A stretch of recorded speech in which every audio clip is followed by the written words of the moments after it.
Hello everyone, and welcome to This Nintendo Life. My name is NBZ, and you may be hearing a different timbre in my voice right now. The reason for that is we're using a new microphone. Bally and I are in person right now for the second time ever in the history of the podcast, recording in person.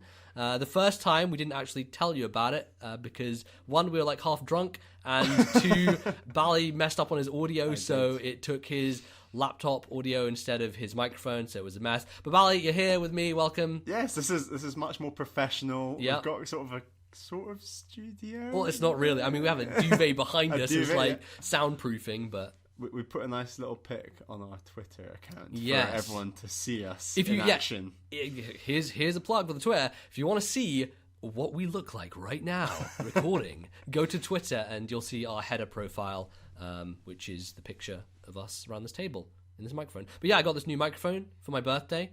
It's really good. It's very nice sound coming out. I want one as well. Yeah, Bally, I think you'll get one at some point. At some point. Yeah, so we'll have that happen. But until then, we're just gonna do this episode and see how it sounds. Hopefully, it comes out well. Done a lot of testing, and we'll see. I have an announcement. All right, Bally, give us your announcement. So last episode, we talked, in the middle of the show, I want to say, we talked about a competition. Yes, we did. are currently running. Yes. I want to reiterate this competition right at the top of the show. So no one misses it. First point, this is for Europeans only. We apologise to all non-European listeners. Yes. Secondly, this is for Xenoblade Chronicles X on the Wii U. So if you don't own it and you want a shot at winning it, there are 3 simple steps to follow. Step 1.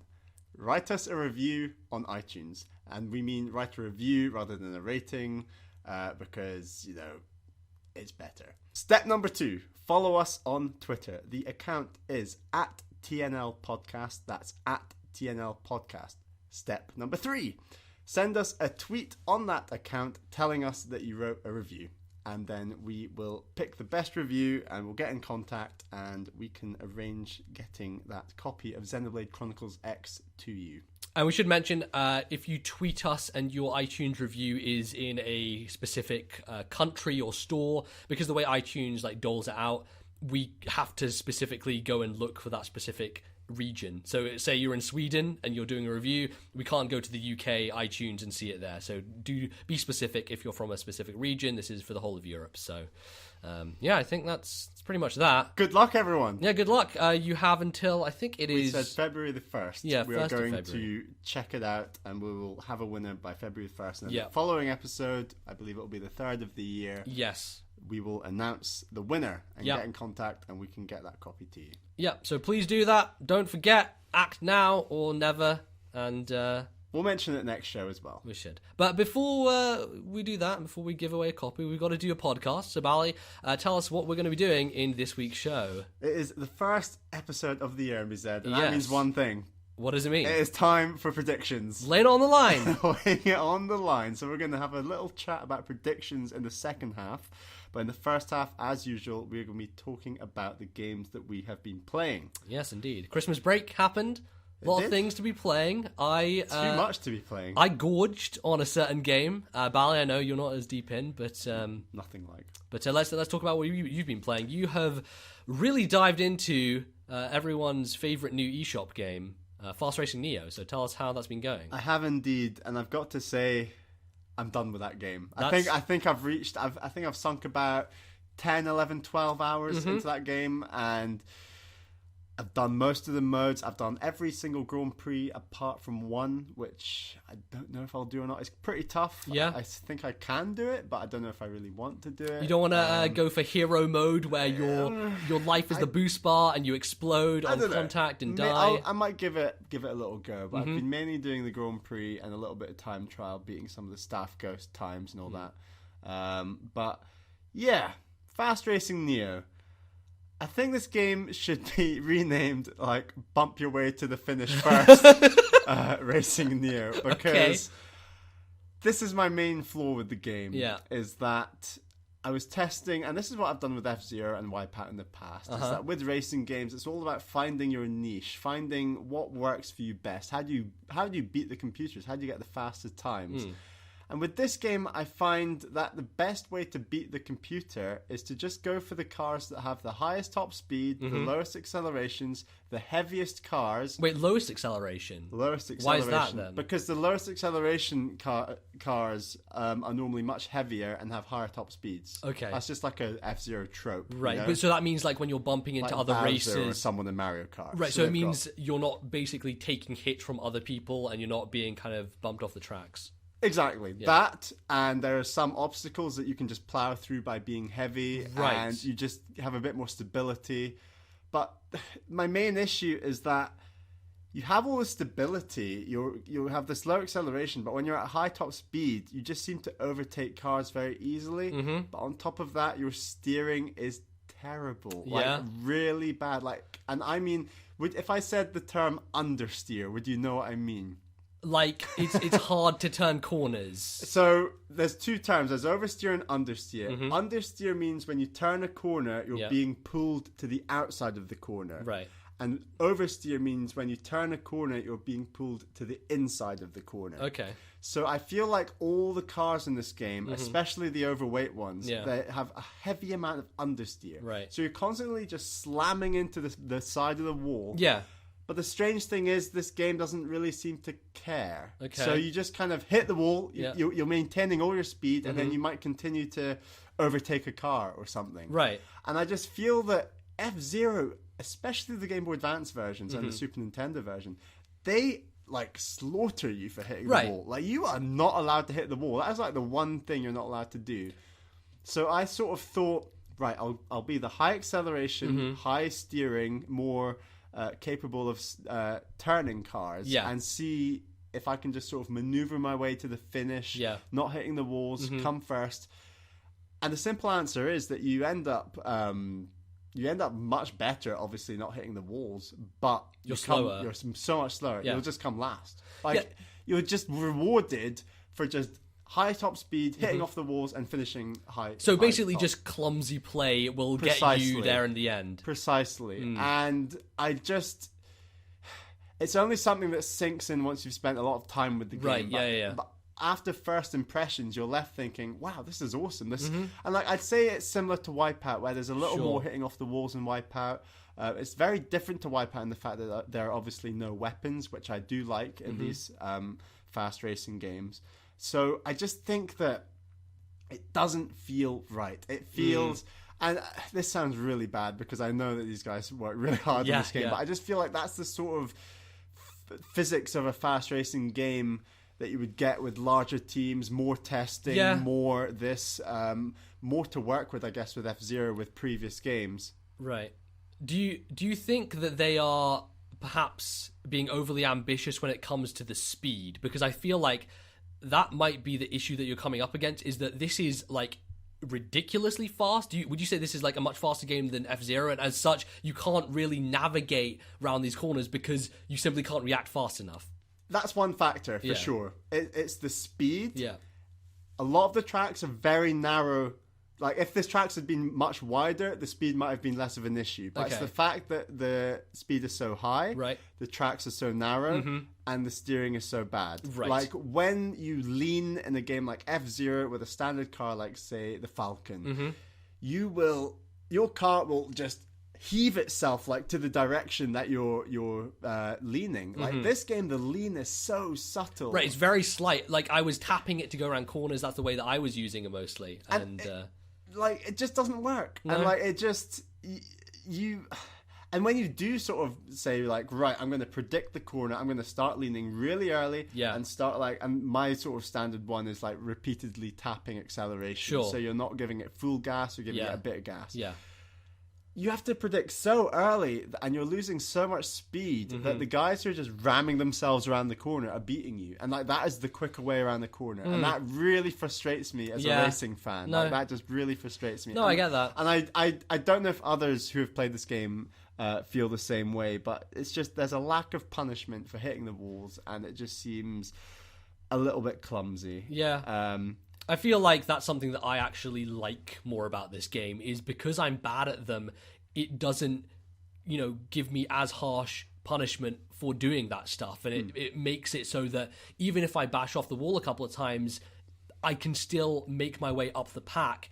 My one issue is, I think, with this game is, once you have gone off the track once, you might as well just restart, because I don't think it's very easy for you to move yourself forward, because just the speed of this game is such that those racers are just going to stay at the top end, and they're not really going to make any mistakes, and they're just going to be able to continue on and not have any issues. And so, like, if you crash once, it's pretty much game over. Well, you say it's brutal. Yeah. That you crash once and you don't think you can catch up. Do you know what happens when you crash in F-Zero? You just die. I know. You just restart the whole race. I know. Like, yeah. And you're given 3 lives. And you know what? That might as well be better, because it actually puts you where you need to be. I definitely agree. And I agree with you a lot on that in that context. Yeah. But I would say that this game has elements that I do really like. Mm-hmm. I really love the phasing and the boosting. Yes. So the idea of collecting these pellets to boost and using the boost at the right times, I really like. Yeah. And I like how punishing the game is when, for example, the way to like bosh another player is to boost up their back, Yes. and then they'll spin out in front of you. Right, yeah. I like how you might be in first place, driving along, you might miss a pellet, and you know there's someone just behind you. Yeah. And all of a sudden, a second later, they're boosting into the back of you, and you're spinning out. You're like, Yes. oh, if only I'd got that pellet, and he Yes. wouldn't have boosted into the back of me. And Yep. I like that mechanic. Yeah, what I will say is, like, it's really hard to get the pellets. I think that there's not really any kind of magnetism to them. They don't just, like, pop towards you. You have to be going directly through them, and they are very small. So it's all about pinpoint accuracy when it comes to that stuff. So not only do you have to be navigating all this stuff, making sure you're hitting the boost at the right time, but also getting enough boost to keep up with the pack. And I assume, like, later on, you have to be hitting as many boosts as possible to keep up with everyone who's higher ahead. So, But I mean, overall, I didn't really enjoy this game. yeah. Do you not think that maybe online is a thing you'll jump into now and again and try? Yeah, it's definitely something that I can podcast along to, Yeah. and just sort of something in the background. And I think that it's one of those games that you can't. It's really unfair to just compare it to F-Zero, because it really is a separate thing into and of itself.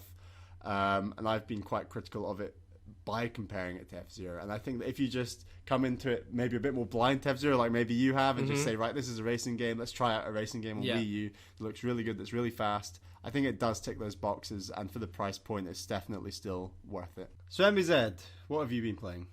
Well, Bally, as I alluded to at the beginning, it's been Xenoblade all day, all night, for most of eternity. I finally managed to finish it. So my situation before, going to London, I decided to push through. I was pretty high leveled, so I thought I could go, like, bash through the last few chapters, and I hit a brick wall. And the brick wall is the final boss of the game, which, let me tell you, is the biggest load of fucking bullshit I have ever come up against in any... You sound like me at the end of Xenoblade Chronicles. Right, almost. I think probably even worse this time. That basically became a stumbling block for me. And so what I ended up doing was... There's still a lot of content in that game that I hadn't seen yet. A lot of, like, normal missions which have a bunch of story in them. Unfortunately, because I was locked into the chapter, I couldn't do any affinity missions, because the way that game works is if you take an affinity mission, or if you take, like, a main chapter, you're stuck with it. Like, you're locked into it. And could an affinity mission have helped you with the final boss? It maybe in terms of getting experience, but there's also a way to kind of break the game, which is when you have the scales...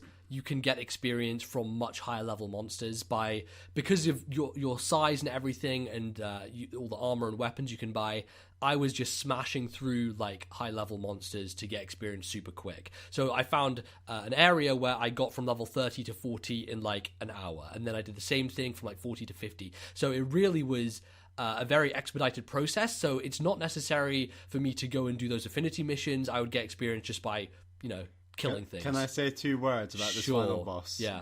That someone tweeted you about after, which is soul voices. Yeah, so I don't actually understand whether that would have made a difference. The soul voice system is the thing where your characters will shout out, do this move, like a melee move or a healing move, and if you get it in the right timing, then it will get a boost to it, or it will help you out. It seems like the only benefit is that you both heal a bit. Well, the healing comes if you press B at the right time in the quick time event. Are you sure? Yes. Okay. I thought that soul voices created healing. They do. So executing on soul voices, I think, creates the B option to appear. So if you have someone say do a melee thing, you do the melee thing, then there's a chance for the B thing to appear so you can heal. So it all works in a cycle. Do you know what affects the speed of that B circle? No, I'm not sure. Because, sometimes, like, later on in the fight, it goes really quick and it's hard to nail on the perfect, which, I agree, that's a bit of a thing. But, someone tweeted at me saying it would have been much easier if I had paid attention to those. I went into that menu and I couldn't find anything that would have helped me. I don't know what he's necessarily talking about, but I managed to push through in the end because I went off and decided I'm just going to do a bunch of normal missions. I'm going to grind my health up, make sure I'm level 60 across all characters, which is what I did. And 60 is actually the max level cap, which is crazy because in Xenoblade it was 99. 99. Yeah, right, okay. So like this game is definitely a lot smaller. There are monsters over level 60 in the world. There's a level 99 Telethia thing at the top of Noctilum, which I don't know how anyone beats that. But then I saw a tweet the other day from James Jones saying that with some kind of setup with his scale, he one-shotted a level 90 Tyrant. I was like, how the fuck do you even do...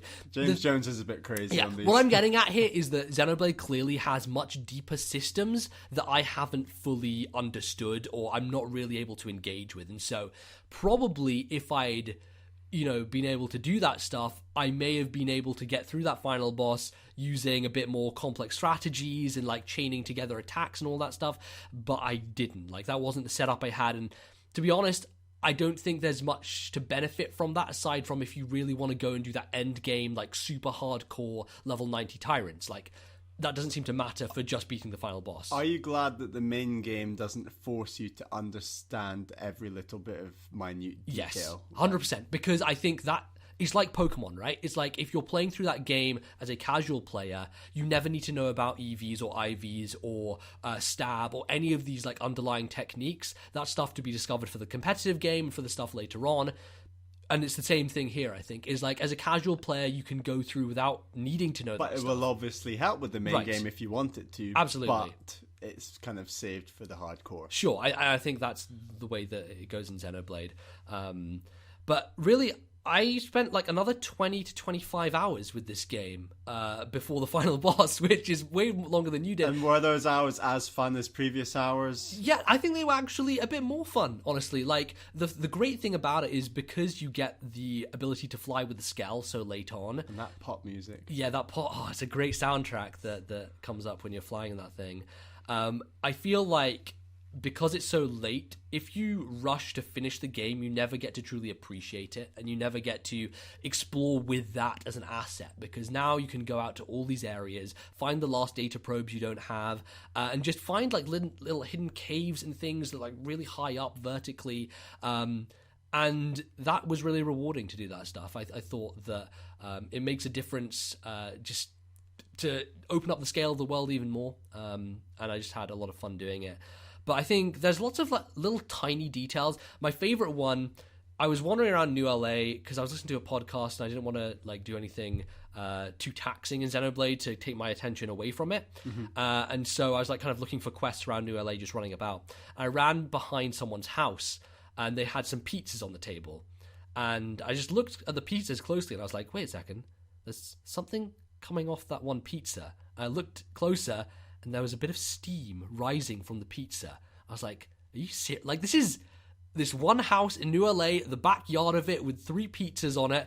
Like, 2 of them are clearly, like, being left out and they're cold, and this one has steam still rising from it. Like, it's weird, like, contextual detail to be like, there were people here a minute ago, and this pizza is still hot. It was just one of those strange things that leapt out at me. I was like, wow, that's, like, a really cool little detail that you wouldn't find otherwise if you weren't looking for it. And I think there's a lot of great world building that happens, even, like, the normal missions. The basic mission stuff, which is just that stuff on a list, that is kind of worthless. That stuff is endless, and you can do as many of those as you like. They never run out. It's endless. I think so. I think it's infinite in terms of those basic missions. But the normal missions, good fun.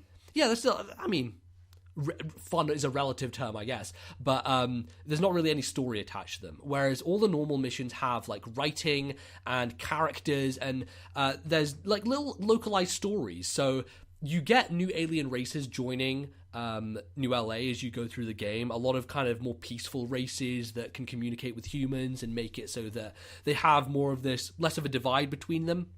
And it's strange because going through the main story, you only get a couple of alien races.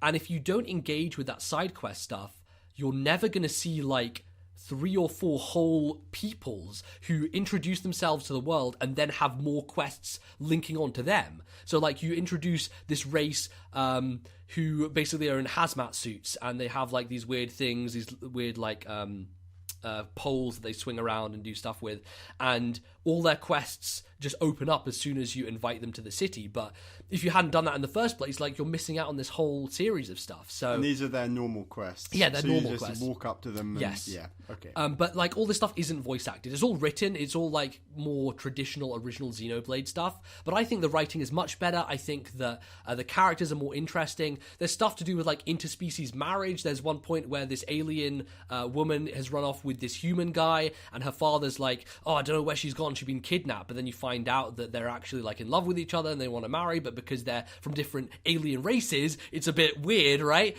But eventually you like work their stuff out. So there's these really cool like localized stories that happen in the normal missions, and that really engages me more with the world, and I think has made me enjoy Xenoblade more overall in the end game, being able to do that stuff. And I think I wouldn't have done that if I hadn't got stuck on the final boss, and I think it actually benefited me to end up in that place. So without spoiling too much, yeah, are they hinting at more Xenoblade?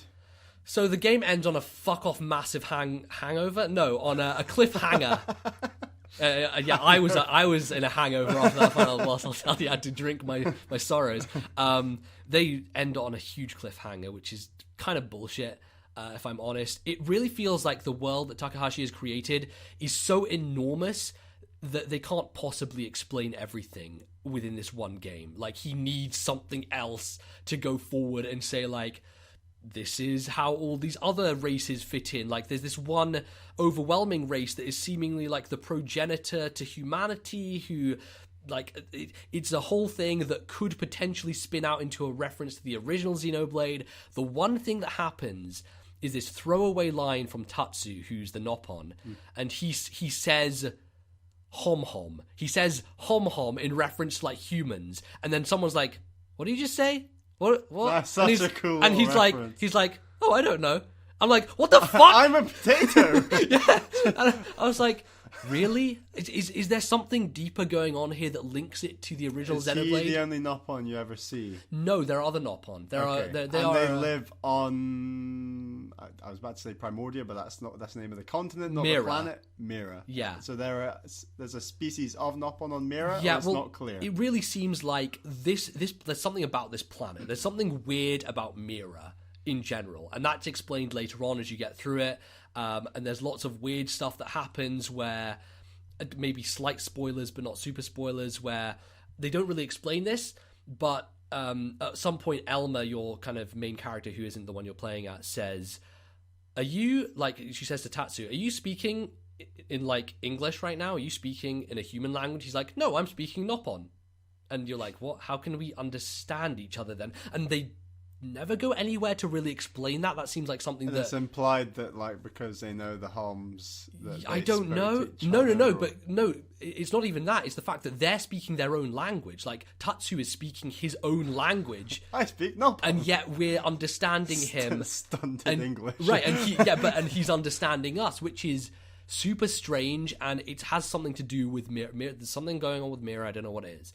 And you don't even know, and you finish the game. No, and I don't even know. Oh my god! And so, like, it is a whole thing. And the way it ends is a little disappointing, I would say, from a story perspective. But I'm still playing Xenoblade. When the next one comes, you're going to lap it up. I am, but I think So I guess they've done their job. They have, but I'm also still playing this game because now that I'm locked out, I'm no longer locked into that chapter 12 mission. I can now go and do all the affinity stuff that I had missed out before, and that's even better than the normal missions because they're fully voice acted and you get proper cutscenes and cinematography. So I'm still like going through and doing extra things, even though I'm done with the game, which never really happens. Usually I'm done and I'm Do you know out. your hour count? I'm at 75 at the moment, I think. around that much. But it's certainly shorter than the original Xenoblade if you pummel through it, and there's a lot more density, I think. It helps that the quests are better because the story isn't as strong. It's so much less linear. You're always going back to New LA and almost branching off in different directions. Right, it's like having a hub world almost. But there's a real lack of a hub, I feel, in the original Xenoblade. That's not necessarily a bad thing, but it's just a very different thing. Yeah, it's a different feel. It's a different feel for sure. So, yeah, I mean, it definitely still has all those problems that we've talked about before, but I think I really thoroughly enjoyed finishing it, and I'm sure everyone's going to have months and months left of us talking about it as I make my way through the rest of the game. No, I'm interested to see how you feel about it as you continue on. I think it's going to be, I don't want to use the word slog, but I want to it's going to be long. Yes. I think I maybe don't have because the same appetite that you do to just completely devour it in the space of like a weekend or whatever. The problem with it is it gives you so much at any one time that you're always like, I have something to do. And it's like, okay, either I'm rearranging my probes to make it so that I now have this big chain to set up a bunch of cash. That's it. So that's the other thing I had to do. I decided that in order to beat this final boss, I needed a level 50 scale. But level 50 scales, buy your way to the end. Exactly, I'm gonna fucking microtransaction. Now I see why they put the shit in games, so people who don't have the time to do it. But those cost fucking so much money. The highest end level 50 scale was 4 million. To be clear, you didn't actually make a microtransaction. No, I didn't. No, because that doesn't exist in Xenoblade. No. Just making sure. Okay. That sounded really bad for a second. You're like, I just bought the final boss. Damn it. No, I couldn't take it anymore. No, I didn't. I had to basically look up online a setup in order to get my probes making me around 150 to 170,000 credits every half an hour, which is when that ticks over. I'm kind of changing the topic. Okay. I don't mean to do this. Okay. But this is just for my own gain, so I apologize to listeners. That's all right. Are the classes yes the same for both humans and Skells, or are they completely different class sets? There's not really any classes for Skells. Okay, just checking. The Skell is just unto itself. Does it mirror the class of the person, or is it separate completely? No, I don't think it does at all, because all its arts are based on its weaponry. Okay. And so you have to buy those individually. Through investing in the manufacturers. Yes. Okay. It's all coming together. It's a chain, I'll tell you. But heavy. I basically had it to the point where I was making 170,000 credits every time it ticked over, which is basically every half an hour while you're actively playing the game. If you leave it... Do you know the definition of active yet? I mean, I think it's just wandering around doing stuff. So basically you can't leave it overnight to just accumulate cash. You can just move your analog stick a little bit. Maybe briefly. I actually toyed around with the idea of taking an elastic band and putting it around the charger, so it would hold in place on the analog stick, and I was just running into a corner for however long. And I didn't let that go for overnight or anything because I thought that might be a bit insane, but that may be a potential way. In the morning, your analog stick won't move back. Exactly. Yeah, that's what I was worried about. I was ruining my analog stick. Wreck the spring. But yeah, so I had to do that to save up money, and I bought the scale that cost 4 million, and then I bought another one which cost around 2.5 million, and that was valuable to me, I think, because the final boss rush, there are multiple forms, and the second form of the first boss in the final boss rush is so fucking BS. It's words do not describe it. Am I ever going to finish this game? You will. I think you will with persistence. Right. But there's a point where he just goes invincible, and you have to take out a shield generator, which is basically protecting him. And at that point in time, one of my scales got destroyed, and even at level 60, maxed out everything. Panicking? I was like, are you really doing this to me now, game? Are you really, after 25 extra hours, are you really going to do this to me?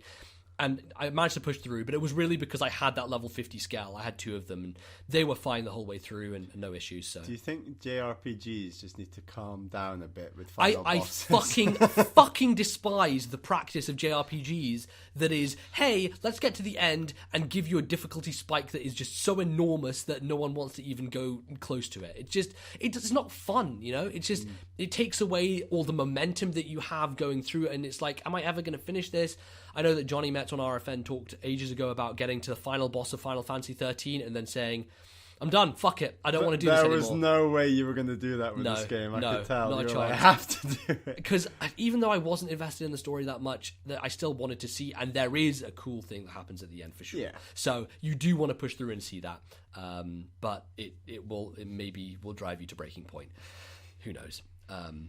But yeah, I mean, I basically dumped loads of hours into that. The other stuff I've been playing, a bunch of little stuff. I played a game called Sybil, which was talked about in Giant Bomb's Game of the Year. It's like an hour long.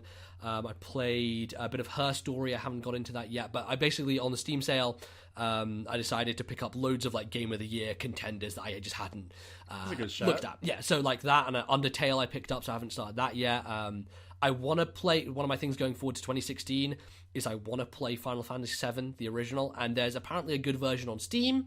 Why do you want to play the original when the remake's coming out, or you want to play both, or you're just mad? Because I kind of want to... Yeah, because I'm mad, basically. Okay, got it. But I've always said Final Fantasy VII is one of those games that I can't go back to, but I keep hearing things about this PC re-release that has made it much more palatable to go back to now. Didn't Kind of Funny do a segment on how to play Final Fantasy VII? I've not seen it yet. Okay, I don't know. I believe they had like some recommendations of how to tackle that. All right, well I might look at that, but yeah, for sure they have. They put that PC one out, and that's supposed to be a good version. Like it's up-resed, and it has like an launch title. Telling you right now, yeah. But it apparently has like a speed up button, so like going through battles quicker and stuff like that. So that makes a lot of sense. So that's one of my things going forward.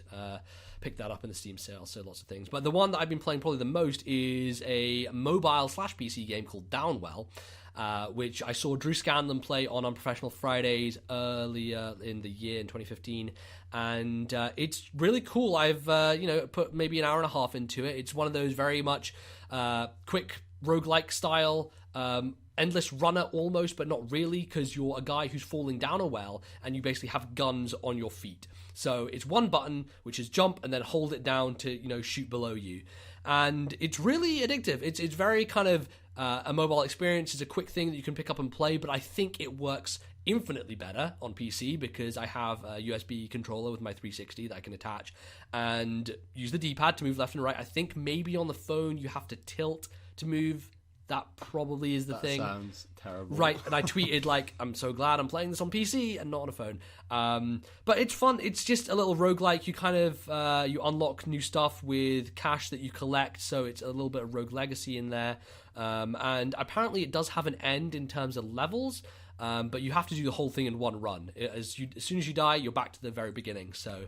I'm not sure if I'll be able to push through to the end, but I'm just going to keep playing it. It's a really good podcast game for me at the moment. I think other stuff has me too concentrating. Like Mario Maker, I really have to focus if I'm making a level. And Xenoblade, I'm at the point where I'm doing story affinity missions, so there's voice acting that I have to focus on. So I really don't have something that I can just passively do while listening to a podcast. Downwell's fitting that perfectly right now for me. So that is what I've been playing.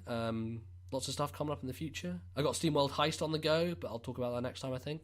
And yeah, that's pretty much it. I'm going to march on with Fire Emblem and Xenoblade. Yeah, man, talk about heavy JRPG. Talk about JRPG. It's going to be like March, and I'll have finished like one game this year. Yeah, maybe. I'm going to have to play some Depends how much you dedicate to it. I don't know if you want to break with some smaller stuff. So I think I will break with smaller stuff and a bit of Advance Wars 2. Oh, maybe. By the way, while you're here, Bally, it'd be nice if you bought me Advance Wars.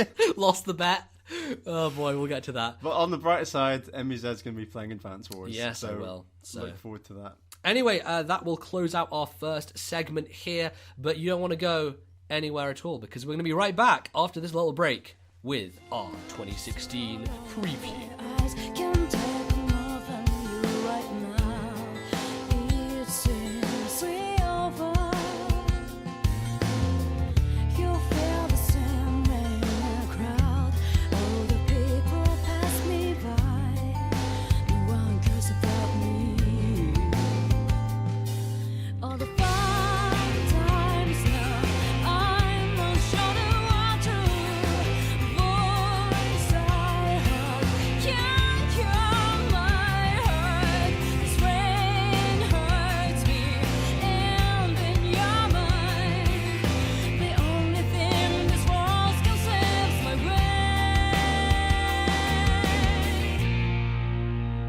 just make me awake.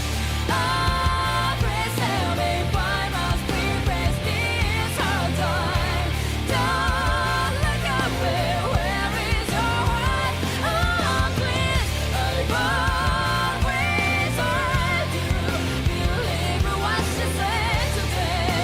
Remember how to come from the way. Alright everyone, welcome back to the second half of the show, and we are going to be diving deep into some 2016 stuff. So, Bally, where are we going to start here? Apparently, we did some predictions before, last year. I don't have a fucking clue what those I've been were. back into the archives Okay. of the podcast. Uh-huh. I listened to our first episode from 2015. Oh, wow. And I've got a little note of all our predictions Oh, right, very good. right here, MBZ. Now, do we want to take score from 2014? Because you wrote down what the results were in terms of our predictions. yes, There, so how we you did. beat me by half a point Oh, mate, from taking it. 2014. Taking it.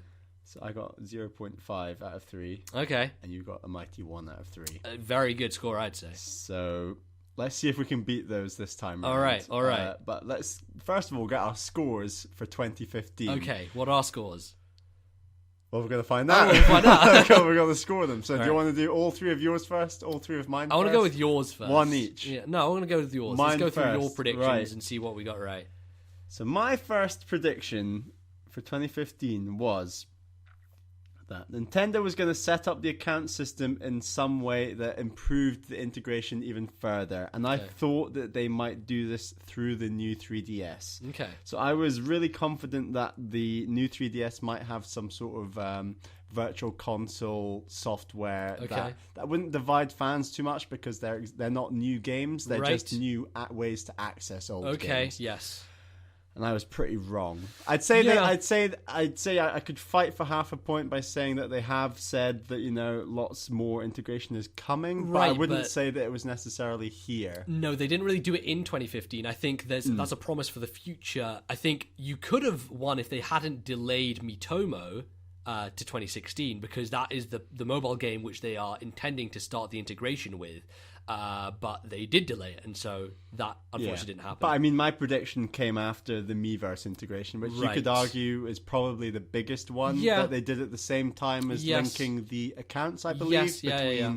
So you have one mutual wallet, as it between were, Wii U and between the 3DS. eShops. So I'm on 0 points. Yeah, I can't give you one for that. Unfortunately, the new 3DS has continued to be useless when it comes to brand new software, essentially.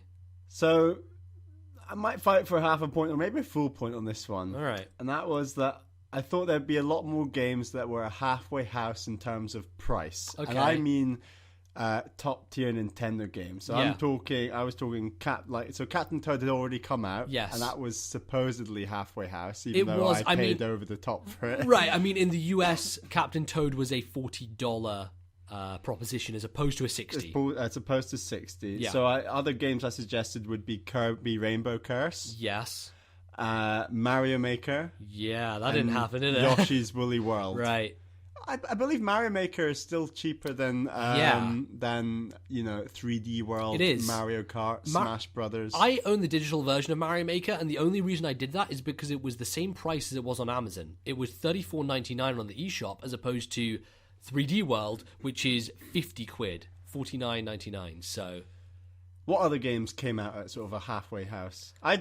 Kirby definitely did, right? I think it did. I mean, okay, so if we're talking about the US market, yeah, you're on point here, but we're in the UK and it doesn't really shake out the same because there isn't like a fixed price as such. Like there's the retail space which is operated by Game and all that stuff.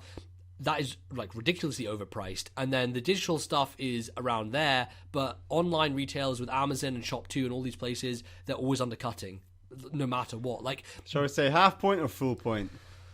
I think I'll give you a half point. I'll give you a half You're point gonna for go it, half point? We're going half based point. purely on the US market. Now this one seems like a really safe one now, Yes. but it didn't at the time. Okay. And I'm going to claim I got a point. For Okay, this. all right. Mario Maker is going to blow everyone away. Mm. Tons of stages are going to be made by everyone across the games industry. Yeah. Great critical reception. Yeah. I basically said they're promising the world and need to match it, and I feel they did.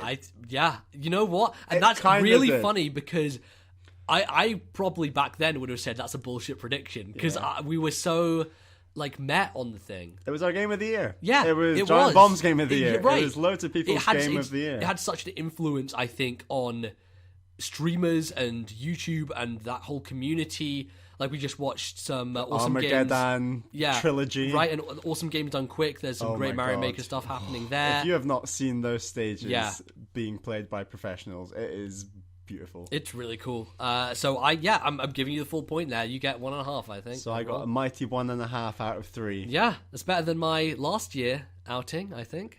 Would you like to see, or I'll tell you what you predicted? All right, what did I do? 2015. What did I do? Now, this was especially funny listening back to because you were so adamant about this, you have no idea. And I Okay. highly recommend going back to listen to this because you were like, Zelda on the Wii U is going to hit on the Friday before Thanksgiving in November. And then you were like, what else are they going to release in holiday 2015? Like, Well, they didn't. They released Mario fucking Tennis and Amiibo Party. They didn't release You were like, they're anything. going to have nothing. They have to release this then and now. Like, it has to be then. Zelda is coming out. But I mean, holiday 2015. It was unprecedented, really, isn't it? Like, Nintendo never missed their big holiday. And at the time, stuff. I was like, I'll give you that, but that's Yeah. a bit of a safe prediction. I And you know. said, like, I'm not, like, I'll let you away with it this time, Yeah. but in the future, you're not allowed a safe one like that. That was a And, you know, surefire bet. And, yeah, Great. completely wrong, Oh, unfortunately. God. Nightmare. Here's the good old one that Yes. we all love. Yep. 2D Metroid. Yep. We will get the reveal of 2D Metroid at Nintendo Direct for the 3DS, and it'll be out in September-ish and have a really quick turnaround from reveal to coming out. Right. Did I mention Next Level Games in there? Because I want to try and scrape a bit of a... No. Did I not at all? No. I didn't say Next Level I've Games not at written all. it down, but I feel like I would have written it down if you had said it, Okay. because I did try to be quite full in these descriptions. Man, because I remember I made that prediction, but I also was thinking, I said Next Level, and I said it would be a 3DS game. So I was trying to scrounge a half point, but if I don't say Next Level, then I can't do it. Maybe you did that at the E3 predictions. I can't Maybe, remember, yes, but, you know what, it but might you have might been- not have done it at these ones. Right, yeah, we can look back when we get to E3 at those Yeah. ones, but... So the third one. Okay. Well, I've lost now. I can't. This was I a can't bit recall out that. of over the top. Oh, You know, great. this was a bit out there. Okay. So this one was that Nintendo are going to do more collaboration with third parties and properties. Yeah. And you thought that specifically it would be Konami and Capcom.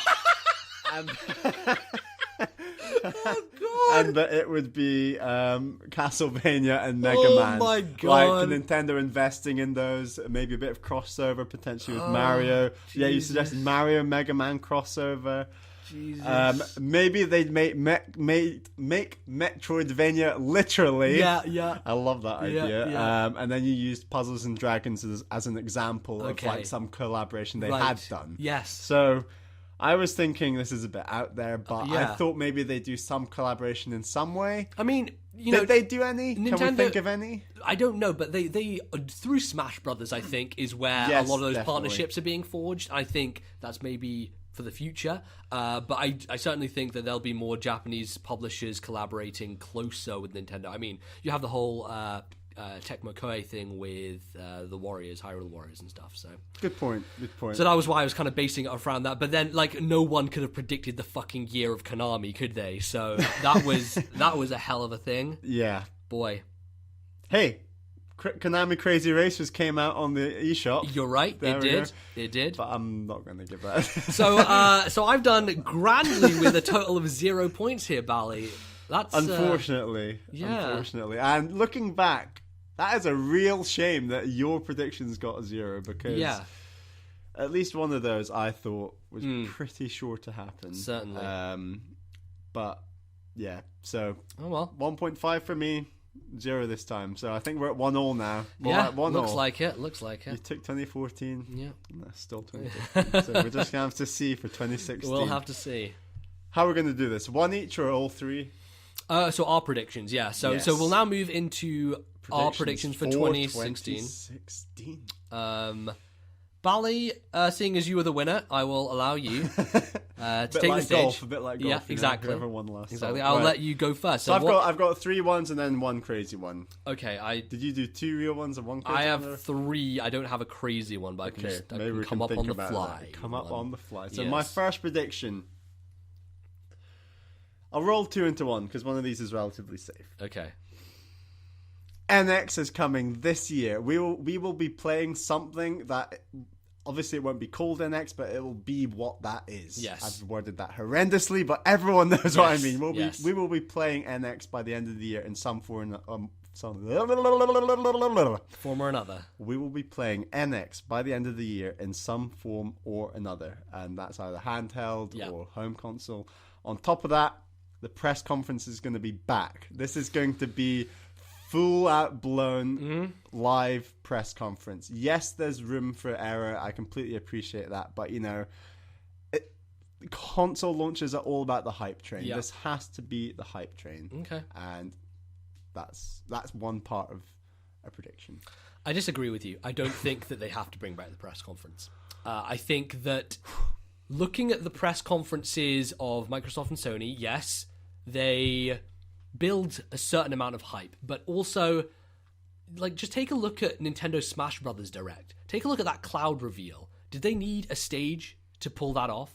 No. Like, I don't think they need to, because the mass audience they're communicating to are on the internet. And I think if they want a smooth as possible reveal, if they want as little room for error and little room for problems with on-stage demos or miscommunication about what the console is, they need a presentation that has been rehearsed and has been pre-recorded and scripted. And for me, I do not say it's a sure bet that they come back for the conference. I think, one, it's going against what they had set out before, and also there's just too much room for error. I'd say the only issue there is with the loss of Satoru Iwata, that maybe they would take it in a different direction, but then again, Kimishima has been very outright in saying we're following Iwata's path.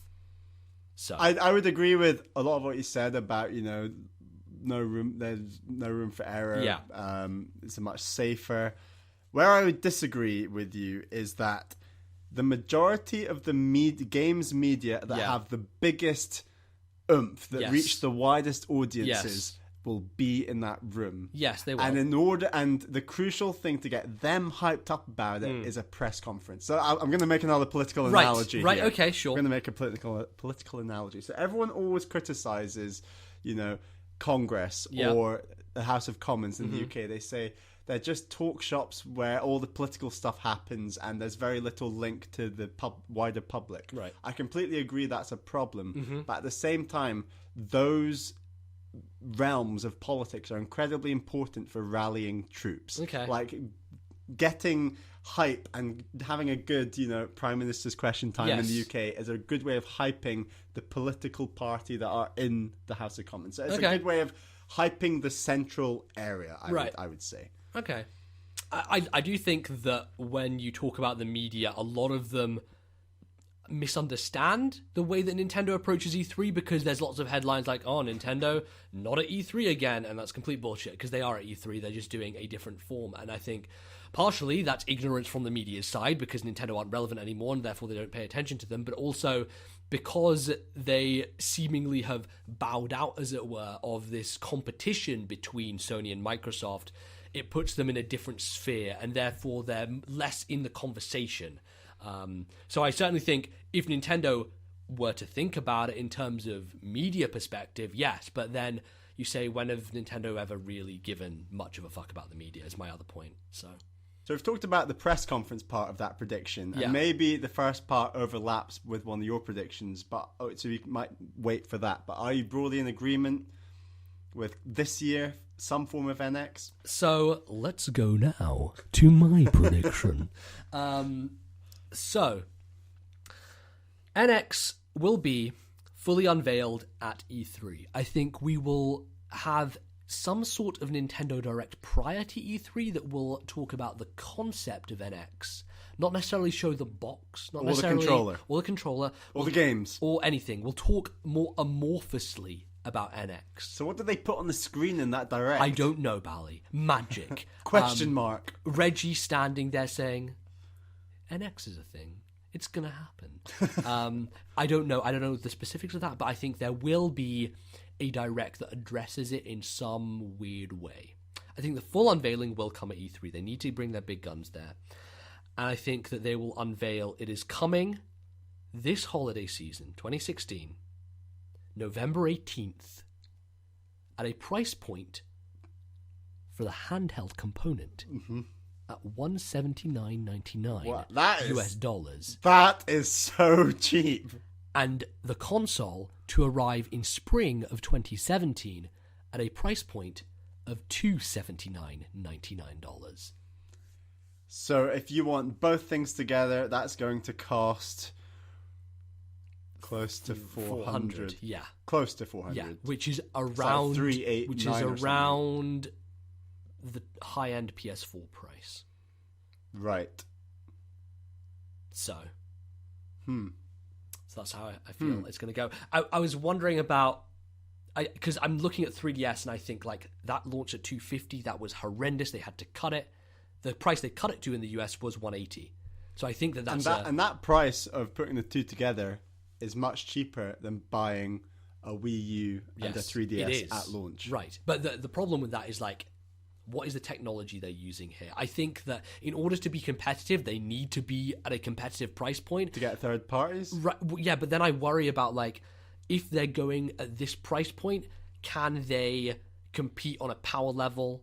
Are they going to, jump over PS4, Xbox One on a power level? That's the big question here. But I do think that they will go for price versus performance, for me. So you're throwing the third parties out the window already. Yeah, that may link to a later prediction Okay, of mine. So, I'll shut my mouth. Right. yes. My second prediction. That's a good prediction. I think Thanks. I'm broadly in agreement. All right. I think. All right. Broadly. Yeah. I'm going to go for a bit of launch lineup for the NX. All right, okay. 3 games, Okay. for sure. Okay. For shizzle, my nizzle. Shizzle. Pikmin 4. Oh, ooh. Okay. All right. Retro's Metroid. Okay. Zelda Wii U Remastered. Okay. Those are 3 launch games for the NX this year. You saying Pikmin 4 has just like put a light switch in my mind. Not in the sense that it's an NX game. I still think Pikmin 4 is Wii U. I still think that is a 2016 game. That links to one of my next predictions. I think it's a 2016 game, and I think it is a post E3 game. I think it's there in the lull between the next console so that people have something to play before NX. But there is potential that it also comes out on NX. I don't think it will be stranded on Wii U necessarily. I think that you'll get as you said with Zelda Wii U, a remastered version. But I do think Pikmin 4 is going to be a Wii U game, at the very least. So, I'm not sure about Retro, though, because... You think Retro are going to do a Wii U game? I think Retro are going to do an NX game, but my question is it Metroid? And I would fall down on the side that Retro is doing something new of their own accord. I feel like they are going for a new IP to build on, for a fresh new generation, come up with something different. I feel like going back to the well on Metroid Prime is something that they could do with a different studio. I don't think they necessarily need Retro for that, personally. So... I definitely disagree on that one. All right. I think All right. Metroid's going to be big launch. Well, that's an interesting lineup for sure. I think the more likely scenario is we get a Smash Brothers remastered. Near launch. On launch. I think at launch. I think if you launch with Smash Brothers with all the DLC, you are pretty set for a lot of people. Because that's probably one of the games that drew people most to Wii U, and when you're out of that ecosystem and you're moving on to something new, I think Smash is a good thing, for sure. So my next prediction is about The Legend of Zelda. I'm not looking at your screen, don't worry. So The Legend of Zelda, the Wii U game, it will be named at E3.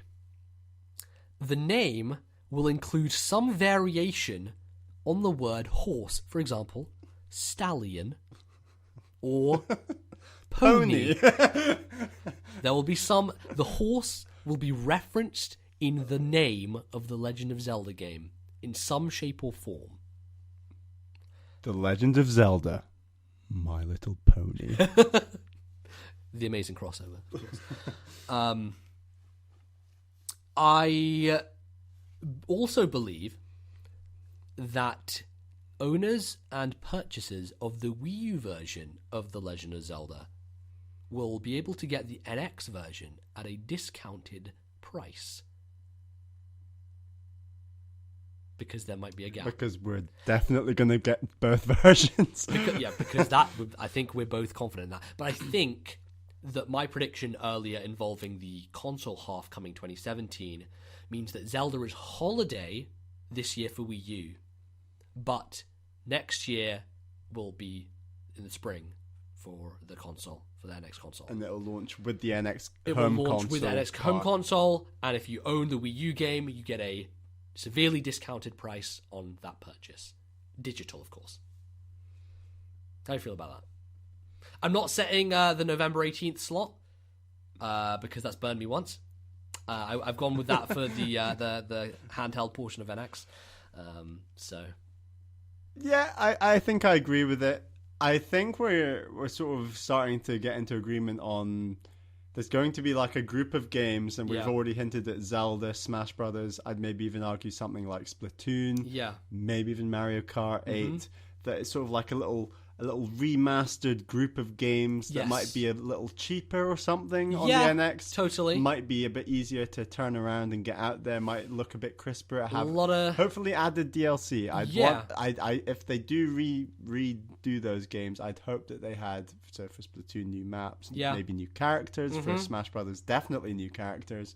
For Mario Kart, definitely some more tracks or something. I don't know.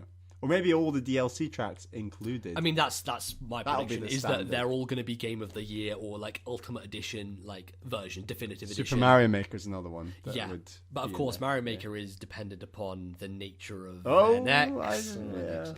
I don't know. All right. Oh boy. All right, so let's move on to your third and final. I've got to admit, my final one's a bit boring and a great. bit negative. Okay, that's fine. Got to be negative with Nintendo at some We points. are not going to hear another single... Let's say another important. Okay. Maybe that's a bit vague. We could go for a single if you insist. But we're not going to hear about another 3DS or Wii U game going forward. That's done. Nothing new Done. announced at all. It's done. Not even done. Pikmin 4? No, because I think that's NX. I think that the next Direct is going to be a hype train for Stuff Star they've already Fox, announced. Yes. Star Fox, Mario Luigi paper thing. How about that Gene Ibn Roku Sharp FE crossover? Yeah, that crazy ass game that I don't really care about. and obviously Fire Emblem Fates in the West. I think these are the big games that are already announced. We know about them. I don't think there's going to be anything more than that between now and NX. This, they're done. They're done. They're done. They have to be done. Okay. We are now in the era of NX. It's done. Okay. 2016 is all about no fucks given. We're just moving on, tell you. Okay. Yeah, I can see that. I don't know. I feel like...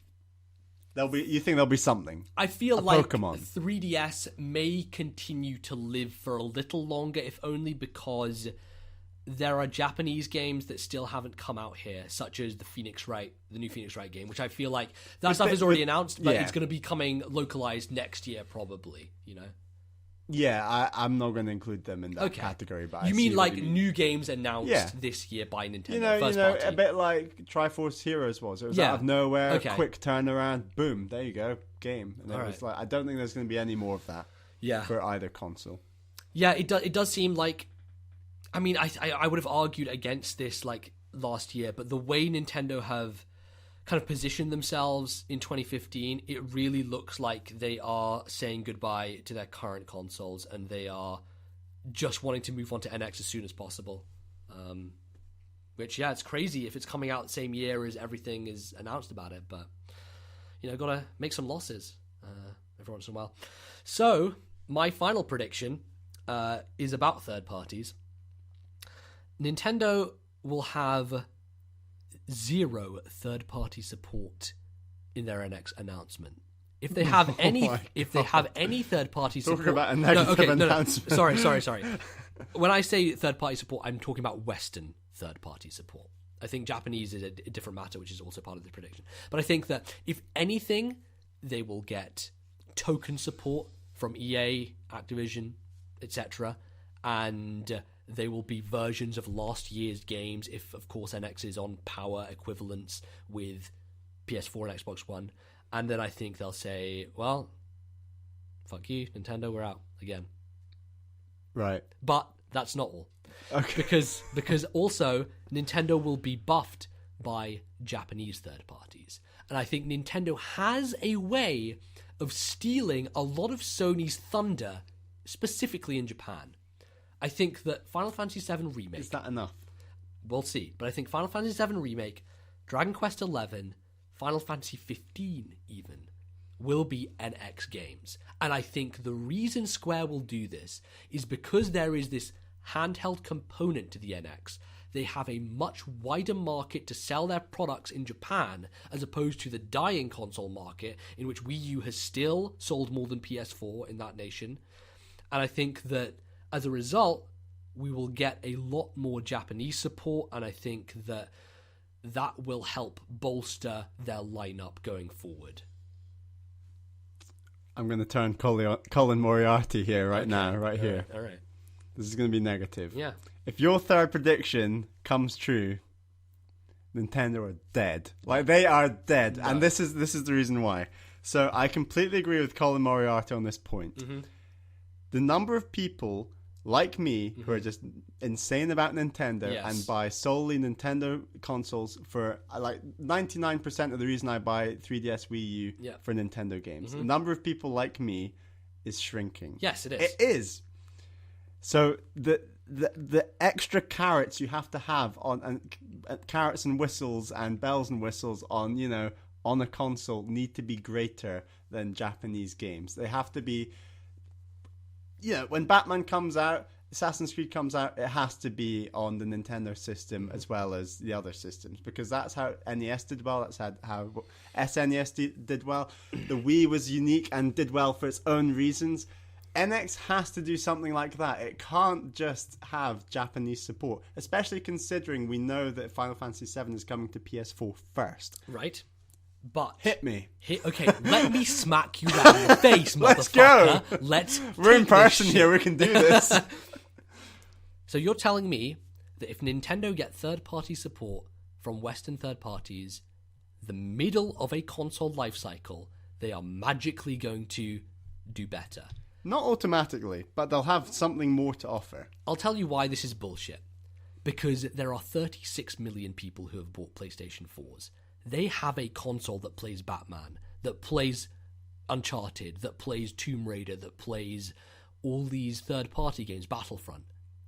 They're not going to buy a console because it has third-party games. If they buy a Nintendo console, they'll buy it because it has Nintendo games. Because why would they bother? Why would they care about that would mean the third-party NX games? is doomed to sell 8 million. That's the problem. The problem is that NX is not going to sell based on its console hardware. It will sell based on the fact that it has a handheld component. That is the most crucial thing about NX, because not only does that bolster it in Japan and that it overtake every other competitor there, 3DS is the most popular thing in Japan by far. But that's where my argument links up, is that it could be the only handheld. Yes. Obviously the Vita exists, but no Yes. one owns the Vita. Yeah. It could be the only place where you can play the handheld Assassin's Creed.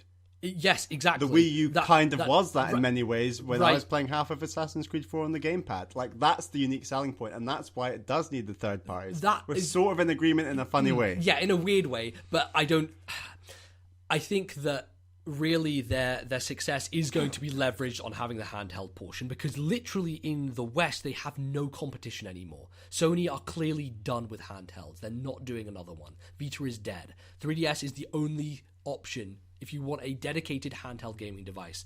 And yes, potentially third parties from the West, if they got on board, you can have a handheld version of Assassin's Creed. But do people really want to play those games on a handheld? The Vita tried to do that and it failed because of it. if you want those experiences, you want to play them on a big screen, and I don't think that And the NX will do that as well. I know, but but they already own a device that does that. They own a PS4, they own an Xbox One, they own a PC. There are multiple ways for them to play these third-party games on a big screen that doesn't necessitate them having a Nintendo platform. The reason to have a Nintendo platform is to have a handheld device that you can take with you and play other games on. But your concoction of Nintendo games plus Japanese support plus the fact it's handheld Yes. isn't enough, in my opinion. Right, but then what is enough? That's the problem. And, I think that's they're where in a horrible... That's where we agree in an agreement that Nintendo are in a horrible hole. They're in a bad because place. the Wii, and I do agree with Colin Moriarty on this, is that the only successful Nintendo consoles, or home consoles, Yes. Game Boy is all separate, DS is Right, separate, right, but we're right. talking NES, Super Nintendo, and Wii. Yes. And like, they all hit niches, not niches, that's the wrong word. They all hit markets. they hit the right vibe of Yeah. what the market was feeling, and I think our concoction of Japanese games handheld and Nintendo exclusive isn't enough. There has to be Yeah. something else, They- and maybe yeah. there is something else that we don't know yet. Yeah, who knows? Mobile, Mobile. That's where they're going to make all their money, really. If we think about Amiibo. it. I don't know. Anyway, Do you want a stupid prediction? sure. I don't have one, but I can make one up on the spot. I've got one right here, right now. All right, go on. Reggie Fils-Aimé Yeah. is going to absolutely smash it out the park at this press conference. Okay. And as a reward, by the end of the year, he will be the CEO of Nintendo. Oh dear God. I think there's legal precedence that you can't be the CEO of a Japanese-owned company unless you're Japanese. I'm not sure if that's Really? I don't know. This. I doubt that, but No, yeah, I think that might be the unwritten rule in Nintendo. Yeah, maybe it might be. Would you like to come up with a silly one? I could come up with a silly one. I don't know. Take a break and come up with one. Nintendo will have an NX launch title that is a Star Wars game, an exclusive to NX. Nah. If that is the case, wow, because there are a lot of great Star Wars games Yeah. going to come, Yeah. and that is quite a good argument that like Nintendo aren't really on the Star Wars bandwagon at all, No. apart from Disney Infinity, Pretty much, yeah. which is It's Disney Infinity. just yeah. What are we gonna do about it? Yeah, is that it? Is that our? I think it predictions? is. Yeah. I mean, we've got a couple of emails, Yeah. so we definitely talk about those and Yeah. continue this discussion. All right. Right. So our first email is from Terrence from North Carolina. Hello, Terrence. He's got us 6 predictions for 2016. Number 1. Shall we just talk about these individually? Yeah, let's go through them one by Star one. Fox will be innovative and intriguing and will have 1 or 2 interesting features, but will bomb terribly and end up on your guys' most disappointing games of 2016. Well, it's not going to end up on any of my list of 2016 because I'm not going to buy it. I think this is true. You're not going to buy it. I think I am going to buy it. I think I might play it if you lend it to me. at I some can point. happily Yeah. lend it to you. I Yeah. definitely have mixed feelings about it. Yeah.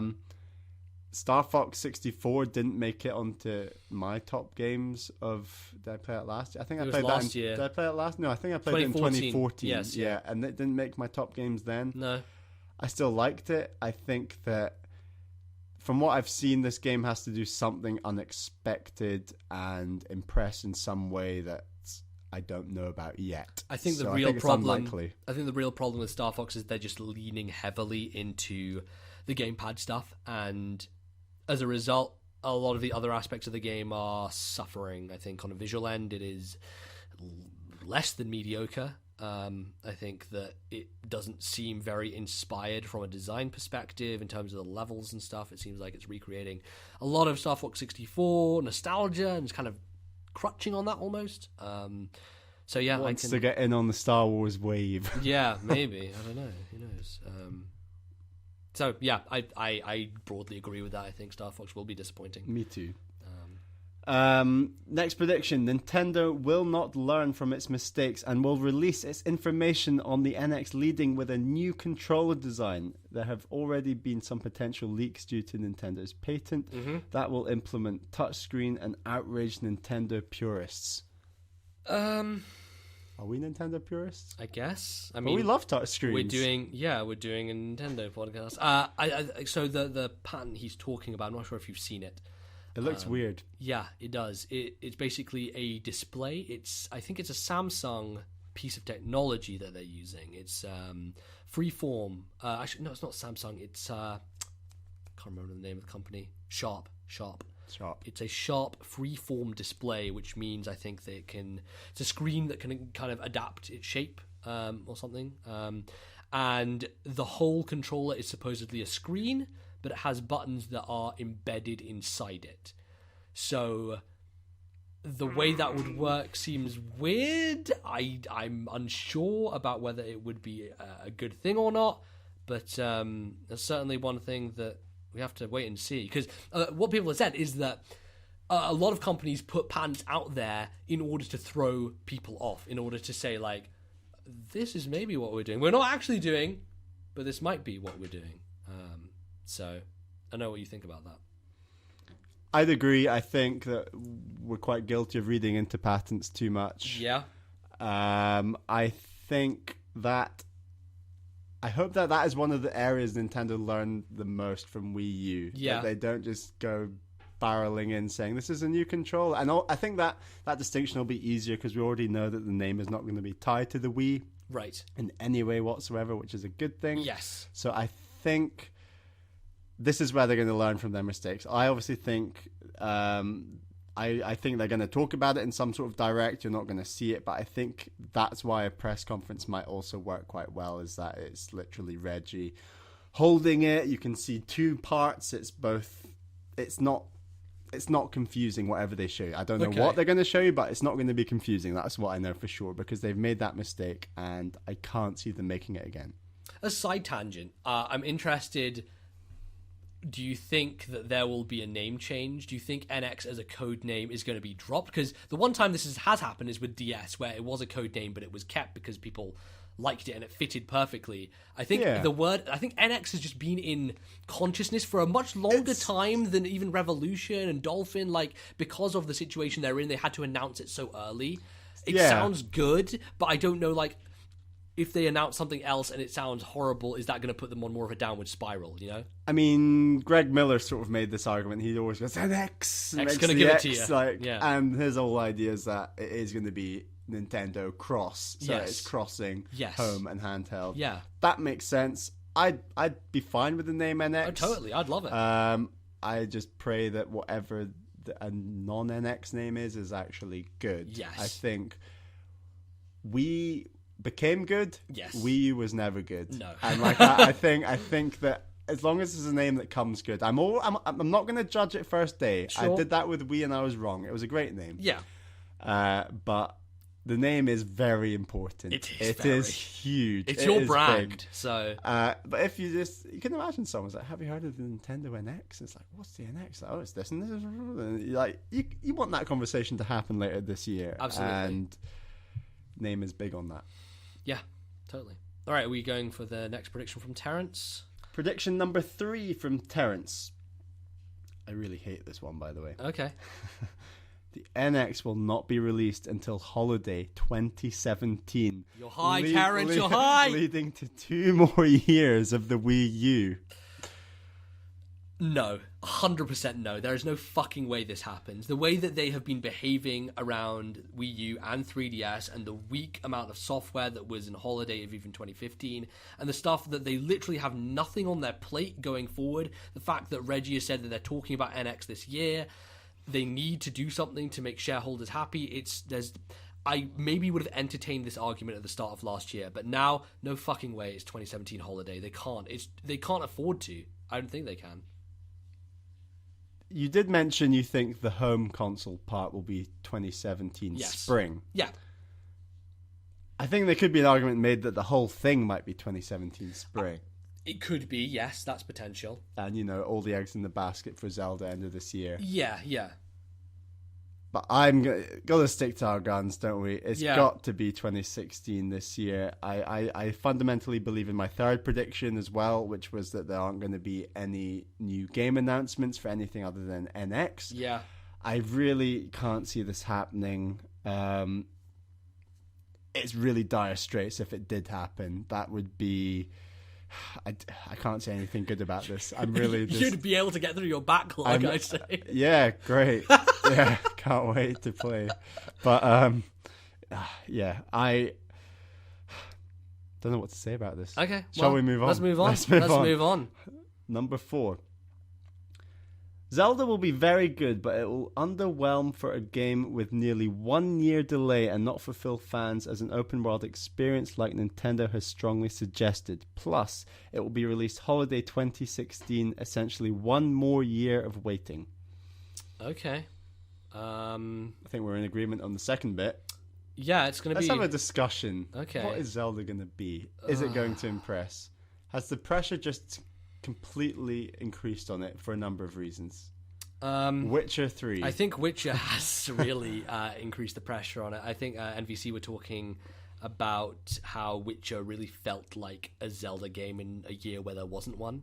And a game which takes that formula in a more mature direction. I certainly think there's still a space for something like Zelda, which isn't as RPG driven and isn't as dark and gritty. I think Zelda is much more of a cleaner fantasy. It's much more of a child friendly kind of thing, and so I think there's certainly still a place for it there. And I think that because Aonuma has said multiple times that what they're doing is trying to take a twist on the open world formula, and he hasn't really specified what that means, what that actually is, but there is going to be some difference here regarding Zelda, and I think that is the thing that they will reveal at E3 is like, what is this big difference that makes it stand out as an open world game? You know, it's so rare that Nintendo take any jargon from any other part of the industry. Yes. So the fact that they've already said multiple times open world, Right. it's kind of nerve-wracking in its own funny way. Like, Yeah. what if Nintendo's definition of open world is just completely different to anything The Witcher 3 did? Yeah. No, potentially. I mean, maybe it could be different in a better way. Yes. Like, who knows? Like, is Zelda going to tick all the boxes? I'm going to go with yes, because I think Zelda didn't tick all the boxes with Skyward Sword, and they were left feeling... For some people. I'm with the majority on this one. I think you are. But it didn't tick all the boxes for a lot of people, and they want to remedy that. You know, they've made great Zelda games very recently. I'd say that Link Between Worlds was an absolutely incredible game. Yeah. We've had so many remakes recently that have done well, but that doesn't really count. Sure. But, you know, this one's going to hit out of the park. I don't think these concerns are going to come to fruition. I think Zelda is the one franchise from Nintendo that I have the most confidence in out of all of their franchises. I think that they are consistently of a high quality, and I think at the very least you'll get an excellent Zelda game. At the best, you'll get a revolutionary one. I still have concerns, you know, sites like Giant Bomb and, you know, everyone hyped up games like Fallout 4 so much. Yeah. And in the end, it still had a lot of issues. I pray that it's not that game. Yeah, no, I think like Bethesda are the anti-Nintendo. Like, Nintendo are 100% polish and sheen. Bethesda are fucking bugs and shit riddled. You know, they are two different entities when it comes to their approach. But it's also to do with scope, you know, and the way that Fallout and shit allows you to pick up 700 different items and just pop them randomly on the ground and have interactions. So, yeah, it's an interesting thing to speculate on, but I'm confident in Zelda personally. I've loved most Zelda games. I don't think they've really put many feet wrong. So I think at the very least, you know, it's going to impress me. So 5th prediction from Terrence. Mobile gaming will become real, and Nintendo will invest heavily in marketing Nintendo mobile games in Pokemon, Mario, and Zelda. I think we will see at least 2 of these games this year. That's the big question now, is the mobile stuff. That's supposed to kick off around this time, in like spring? So... Are we in spring? No, I guess not. It's early, is what I'm saying. We're supposed to see Miitomo come out at the very least, Q1, I believe. So that's going to be the start of it. They are proposing to have 5 mobile experiences by fiscal year end of 2017, I believe. So is Mario and Zelda in there? That's my question. I'm not sure, unless they leverage them in a different way, how that will work. I think my bet, to be perfectly honest, is Splatoon. I think Splatoon as a franchise that they want to do more with and they want to expand on. Like all those little micro games within Splatoon? No. I think that there's going to be something to do, like, the universe of Splatoon is one that it can expand on. The idea of painting is something that applies very well to a smart device. I think... But it's not going to be a third-person shooter. No, absolutely not. Yeah. No way. But I think that they can leverage that franchise not only because it's massive in Japan, like it is so huge, it is struck a chord there that nothing else from Nintendo in a long time has. And that is where the mobile market is strongest right now for them and for DNA, who are their partners in this. Splatoon is also extremely popular worldwide, and you know, take one look at Tumblr to see how many fucking fan arts there are out there of Splatoon characters. I think that they can leverage that IP in a way that better suits mobile than something like a Zelda or a Mario, in my opinion.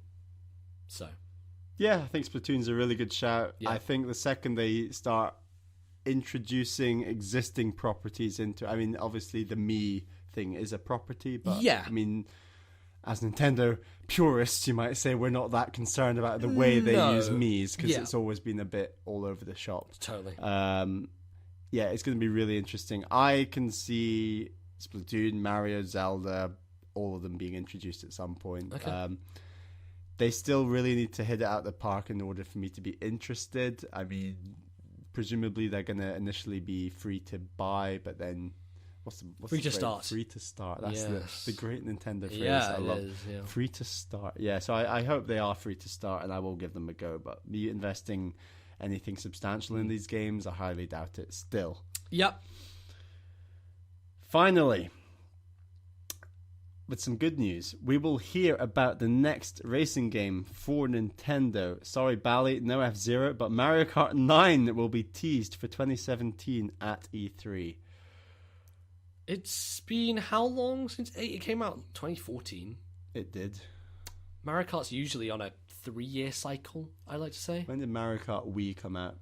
I mean, 7 was after Wii, so... You're right, actually. So I think it's a couple 7 of years. was I think about 2012? 2011, 12? 12. I think It was 12. November 2012. It's about a 2-year cycle then. Yeah, and I mean, Mario Kart is the big system seller, so I wouldn't be surprised if that's not shown at E3. I disagree with this. I think Mario Kart is done. I think Smash Kart is the future, and I think That and I phrase think- is not going to sell. no, it's not. It's I think they call it Mario Kart, but they make it Smash right, Kart. exactly. That's Yeah. the point. They can keep the branding for Yeah. sure, but I do think that this is the point at which they diversify that lineup. 100% agree, and I cannot wait. Yeah, I cannot wait. really hope that's what they do because it makes so much sense. And this is going to sound blasphemous for a lot of F-Zero fans. Maybe I shouldn't say it. Like, why not just merge the whole of F-Zero into Mario Kart? I mean, they're getting halfway there. They're getting halfway there, aren't they? But Yeah. I'm talking maybe a bit of an emphasis on no item modes, Maybe. an emphasis on speed boosts. Who knows? I don't know. I think F-Zero will remain a separate entity, but I do believe Mario Kart will still become Smashified. Yes, it will be. Smash. And I look forward to more courses. Man, some of that DLC is awesome. Like, It's great. Mute City. And I haven't played it in a Hyrule long Castle. time. I need to go back to Yeah, it. That I stuff is definitely really good. that stuff definitely stuck with me a bit longer than you, perhaps. Yeah. I definitely went back to it, listened to a lot of podcasts while playing online and Totally. trying out those tracks. But man, I love some Mario Kart. So yeah, I mean, it'd be great to see F-Zero at some point. I can't see that happening in the foreseeable future, No. but No. who knows? But yeah. Anyway, so Terrence says, great show. I really enjoyed it in 2015 with more to come this year. Well, thank you, Terrence. Some cool predictions for us to chat about there. So, good stuff. Then our other email is from Brooke, Okay. touching on some points we mentioned earlier. Hi, new listener for a few months now, and I've really been enjoying your show. I feel that 2016 and 2017 will be the make it or break it years for Nintendo. Wii U has shown that Nintendo is still capable of innovation and great gameplay through games like Splatoon, Smash, Mario Kart 8, Pikmin 3, Yoshi. Regardless of whether or not NX really comes out in 2016, I think these next 2 years will show if Nintendo is capable of 1. marketing, and 2, creating a viable online infrastructure. If they can't do these 2 things correctly in the coming years, they simply cannot compete on the same level as other game console manufacturers, even if we argue that they have not been for several years now. Thanks, Brooke. Okay. I generally agree that they need to get that marketing push. I think they've proven that they can still do it with the phenomenon that is Splatoon. And I think that they just weren't trying hard enough in the Wii U era for most of the time. At least that, or they just couldn't communicate it well enough. Yeah, I think the second part of that is more right than the first, is that it is about communication and marketing. Yeah. We both love Wii U. Nintendo fans love Wii U. Yeah. The other things we don't love about Wii U are the sales, because it's a bit worrying. Yeah. And, it's all about that marketing. I think that's the nail on the head. I think that's why these next few months are so important. Even this Direct we've predicted that will mention NX but not show it. I think that's the spark to the hype train right there. That's the hey, we've got E3 coming up next few months. Yep. You've got to be watching our press conference Yeah. because there's going to be the announcement and showing of the NX. Yeah. So look out for it. So it's all going to be about the marketing. You're right. Splatoon, Smash, Mario Kart, Pikmin 3, Yoshi. They all hit out. Well, apart from Yoshi, they all hit. They all hit out the I think park. others would agree with that. Others were maybe more fond of Yoshi than us, but Nintendo can make great games. They just need to communicate that. I think even Wii Sports did that. It communicated a great game. A lot of people had a lot of fun, and they need to communicate their great games. When it comes to online infrastructure, I think they're definitely better set up now more than ever. They have DNA on their side to help them with that stuff, and it's all going to be integrated and unified across mobile, PC, Wii U, 3DS, and presumably NX when that comes out. As a result, I think that they're going to continue being able to push in that space.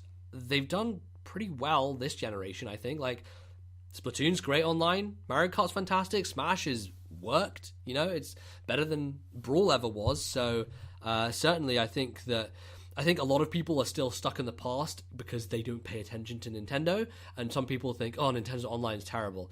No, it's not. It's possible, it's viable. And it stepped up with the Wii U. That was the success of the Wii U in my mind. It's certainly no Steam or Xbox Live, but it's fucking a damn sight better than it ever has been, and it is very viable as a platform.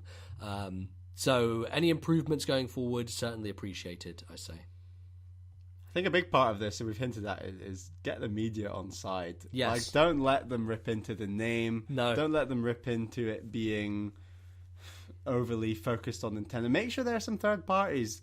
Don't give the media any excuse to say, hey, Nintendo aren't stepping it up. Yeah. Nintendo have to go full, and I've said this with my predictions. Like I've said, I think it's going to be a press conference. I think that launch lineup is going to be Pikmin 4, Metroid. They need these things. They need an absolutely massive They need E3. them, but the question is, can they pull it off? Can they do it? Because, yes, this is extremely exciting, but it's also worrying It's as really hell. nerve-wracking, It is yeah. nerve-wracking because if they fluff the landing on NX, how Is many this, more is chances? this the last step before potentially going handheld only Yes. or software only? I disagree 100% with Colin Moriarty's assessment. Well, they have to go on PS4 and Xbox One. No, they don't. They certainly, as Nintendo, they don't have to go toe to toe. You mean they can do their own thing? Yes, absolutely. But also, I don't think that they have to become a software manufacturer alone. And I don't think they will, because as a company, that I think damages them in terms of personal pride, and I don't think that they're willing to give up hardware, honestly, whether it makes sense or not. So we'll see, but I certainly don't think NX is their last console. I think Nintendo, out of all the console manufacturers, may be the last to leave the console space, if I'm quite honest, because you look at PS4, Xbox One, they're practically PCs. Like, they're underpowered PCs. That is a great argument. I love that. Nintendo are going to be the last to move from the home console That's space. 100% what I feel, because... So should we make that just a TNL podcast prediction for the future? For the games industry. For the games industry, that's our message to you. Yeah, Nintendo are going to be the last to leave the home console space. Look, the way that PS4, Xbox One are going, at some point, it doesn't make sense. It makes sense to just have a PC, and that's what I've realized is, like, fucking why would I buy either of these consoles? I don't want to play The Witcher 3 at 20 frames a second. That's a question I've got for you for 2016. Yeah. Are you still 110% going to buy a PS4? Yeah, probably. The only reason is because Uncharted and Horizon. The thing is, Sony have exclusives that I really am interested in. And I'm just impressed that their list is long enough for you to bite. That's all. I mean, it's not really. It's just because you're obsessed that you're willing to bite, and not a normal person wouldn't bite. No, if you're a normal person, then no. But like, I want to play the Infamous game. I want to play Uncharted. I want to play Horizon. I want to play Persona. Like Final Fantasy, unless that comes out. How did you play Persona last time? It was Vita. Oh, Vita. Yeah. All right. Okay. But, Persona 5 is PS. I think it's coming PS3 as well, but I'd rather play a PS4 version. Could you play a PS4 version on your Vita? No, that's not how that works at all. Okay. No. So don't ask me. I would do that if that was an option, because I think Persona is great on handheld. But yeah, that's really where I'm at with And that. for Microsoft, Sony, do you think they're just going to truck along with Xbox One? Yeah, totally. I think Microsoft have had a tough time getting back into the fight. I don't think they can win it anymore, if I'm honest. I think Sony have pulled too far ahead, and it seems like none of Microsoft's exclusives are doing much for them in terms of market share. So, man, it's all about messaging. You think back to that E3 where they fucked it up royally, and there are still, like, we talk about people who don't know the Wii U is a new system, still people who think that Xbox One is DRM, full of DRM, and doesn't let you play used games. Like, that's still a commonly held belief amongst the casual audience. Will the NX be backwards compatible? Oh, God. You ask the hard questions here. They're all just coming to my mind at the end right in here. Yeah. I am not sure at all. That's a horrible wishy-washy answer. I'm going to go for this. You ready? Okay. Clean break. No. Okay. Clean break. Man. Clean break. If you want backwards compatibility, you buy a Wii. You buy a Wii. Actually, I think I'll back you on that, for the only reason being that if they want to push out these remastered versions of Wii U games, no one's going to buy them if they can just use the backwards compatibility and buy a cheaper Wii U game. And I think this is going to be the best eShop you've seen yet. Okay. And that'll back up the fact that it's not backwards compatible. And when I say it's not backwards compatible, I still think my account can flip over and I'll be able to re-download all my Virtual Console games for £1 each or something. I hope they continue that, and I think that will continue. But can I plug a Wii U game into my NX and play it seamlessly? No. Oh boy, that's the hard one, isn't it? It's like, you know what? I don't even think it's that big of a deal. I don't know. Like, there are games that I want to keep playing on that system, like Mario Maker, like Smash Brothers. Will I have to rebuy all of these? Are they going to be discounted prices if you already owned a Wii U? There are a few things up in the air there, I think, still. But yeah, it's a hard one to call. This year is just going to be full of surprises. It's the most tense year as a Nintendo fan I think we've had in ages. It's the most exciting year, really. Yeah. It is. I mean, this is the real excitement we felt like before the DS and the Wii launch. Yeah. Like those are the two times I go back to just thinking in my past of like the most excited I've been about Nintendo systems. And we were reading the magazines. Yeah. We're drinking the Kool-Aid. You know, we just need Nintendo to get a new batch of Kool-Aid for us to drink, and we are ready to. I'm on board. Hop on board. I'm on board.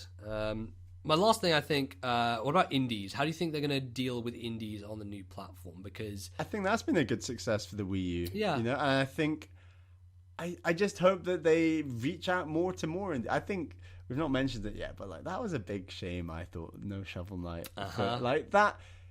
Not even being a Shovel Knight fan or not, but if you're an indie fan of any scope, I think that seeing an indie character in a game like Smash Brothers is in many ways even more symbolic than Cloud. Yeah, like, it would have spoken volumes. Yeah. It is huge, and I think that was a little shame. And that's talking kind of separate to this discussion. Yes, but in terms of this discussion, just Nintendo need to reach out more for indies. I think they did a great job with the Wii U, and it's more of the same. I think handheld market would be great as well. I think an amazing way to pad out their lineup is to not be as protective of their IP. I think if they allow indies or allow other studios to work on Nintendo IP, which I understand that, yeah, they're extremely protective, but then, like, They're going out and trying to make TV and movie deals. They're going out and trying to do this Universal theme park stuff. Like, they are being less careful with their IP.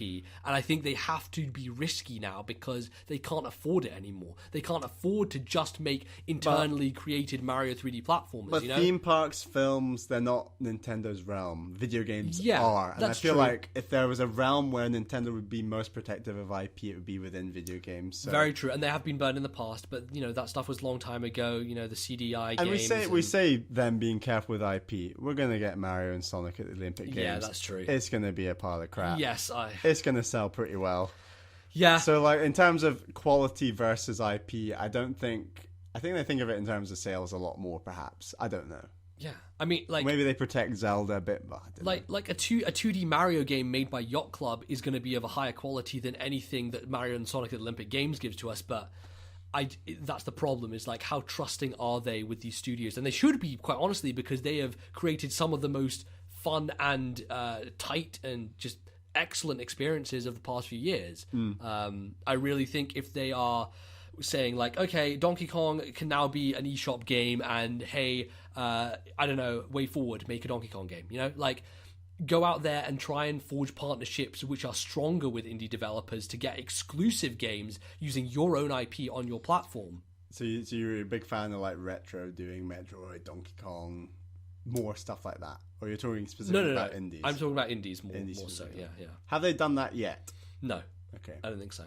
Not with anyone. I mean, they don't own any of those studios, but yeah. So 2016, Nintendo buy Yacht Club. I think they want to give them their independence, probably. But that'd be cool. Until they can make a buck off them, then they're Exactly. gone. Yeah, exactly. Is that it? Are we done here? Have we got anything else to cover? I think we have covered quite a lot about 2016. Yeah, this is the year where it is make or break. I'm so apprehensive. You're going to hear that phrase so much across the games media, aren't you? Make or break year for Nintendo. Make or break year for Nintendo. I'm very apprehensive, but I feel like every media outlet wants something slightly different from Nintendo. I think that's quite an issue. Totally. Like the NX launch will happen, and it's going to divide the games industry. Some will say this is exactly what I wanted. This is going to be, and others will be like, I'm skeptical. I don't think it's going to work. Yeah. I'm sure Michael Pachter will have a few choice lines. Oh, I unfollowed him on Twitter. I just got fed up of that. I just got fed up. Could not handle it anymore. I know. I'm done. Fucking Pachter. All he cares about is short-term investments, so you shouldn't listen to him anyway. But yeah. Well, Michael Pachter, we've got a message for you from this podcast. Nintendo are going to be the last company in the home console market. You heard it here first. Number one. All right, Bally. Well, let's close out the show then. Let's remind people of the competition we have running to win a copy of Xenoblade Chronicles X. You have to, as we said at the start of the podcast, go on iTunes and write us a review, and then let us know via our Twitter account, which is @TNL Podcast, that you have written it, and tell us the region so we can go check it out. And that should be you. Best review wins. We'll wins. get in contact. You can get a copy of Xenoblade Chronicles X, fantastic game that I am in the middle of. Yes. Not even the middle. God. Not even first quarter, let's be honest. But a game that I'm playing. Yes. So yeah, hopefully, if you're in Europe, I'd highly recommend having a shot at that. Have a bash. There's no catch, I promise. Yeah. No. So yeah. Great episode. Right. I hope our audio sounded a bit better this time. Well, I don't know. Bally will have Who to knows? find out on the Who other knows? side. But yes, you can find us on various places on the internet. I am on the Twitters @Lordnbz. Miiverse is Lordnbz as well. Post a bunch of Xenoblade stuff there. Doing a bit of SteamWorld Heist now. Prob's going to post something there, so we'll see. I'm at Ballyman91 on Twitter. That's BALLYMAN91. That is also my name on the Miiverse. I am, as I said earlier, in the middle of two very long games. Yeah. Xenoblade Chronicles X and Fire Emblem They'll never Awakening. end. I'm gonna plow away at those two the next couple of weeks, and then I might pick up something a bit briefer, a bit smaller. All right. Sounds good. Thinking a bit of Advance Wars 2. Oh, maybe. But unless you might want to. You might wanna play them both at the same time. But you might want to dabble in one, so I Yeah. might hold off with Okay. 2 for a All right. while. All right. We'll see. We'll see. I'm going to now go poke him with a stick to play that game. Yes, you will. Yeah. But anything else to say? Yeah, you can find the show on iTunes. You can download us on Stitcher. We're on YouTube. All the places on the internet that you want to know. As we said before, the email... No, we haven't actually. The email... we should probably have said that during the email segment, but you can email us thisnintendolife@gmail.com. Do send us some emails, because we need some emails, I guess, because that's the show. It's like a segment every week or every 2 weeks. Exactly. What did you think of our predictions Yeah. for 2016? That's not what you're excited about. We always reply to the most relevant emails first. Yeah. So if you want to put right at the top of the list, you got to be relevant. You gotta be relevant. That's journalism, isn't it? It is, yeah. All about it. All about headline, front page is what I was going to say. Yeah, so we'll see you, I guess, in a couple of weeks' time. But until then, thank you very much for listening. This has been NBZ, And Bally. and we'll see you next time. Good night.